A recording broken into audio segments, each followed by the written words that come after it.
Чому 3 генерації не ходять до школи?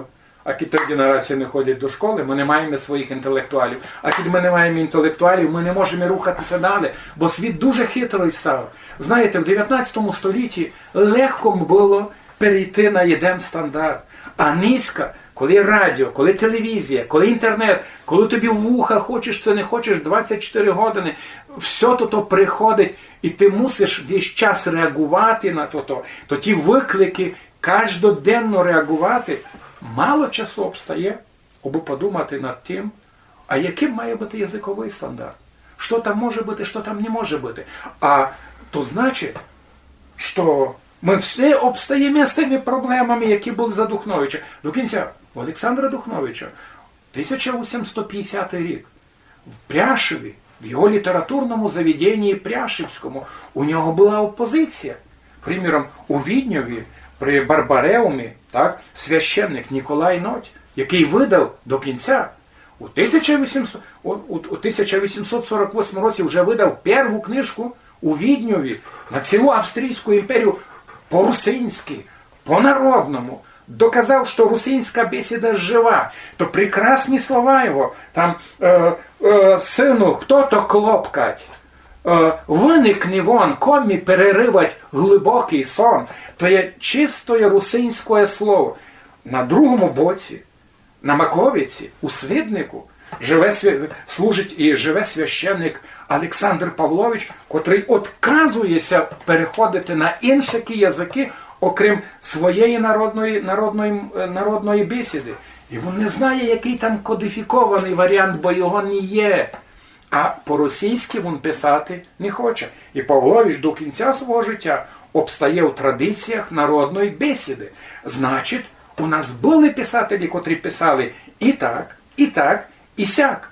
Є низка по тих 40 років тоталітаризму, повної ізоляції, абсолютно невизнання національності.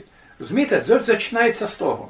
Приходить анексант і не визнає твій язик.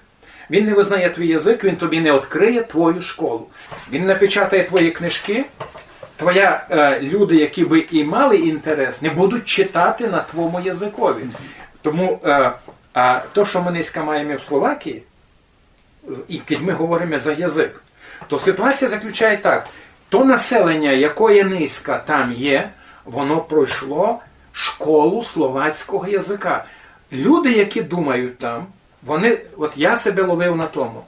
Ми сидимо вдвох і ми думаємо, гейби єднако, два русина, але не єднако. Бо я собі думаю по одній моделі, а вони думають через словацький язик. То значить, многі з них думають по-словацьки, а пак мусять сказати то по-русинськи. І от тут починається то, що фактично за послідних 70-80 років, я думаю, що 70 років, цілком помінялося язикове лексичне наповнення словацьких язика у словацьких русинів. Знаєте, яка трагедія наших русинів у Словакії? У 90-ті роки у нас був турок, а в 2021-му нам би треба було 10 турків. Турок прекрасно знав русинську бесіду. Турок як рибка купався в русинській бесіді. Зато його твори, перекладені по-русинськи, прекрасні. Мені легко читати Василя Турка, бо то є моє. То значить, я чую глибоку ту ясь із, приміром, творами, які робив Василь Турок.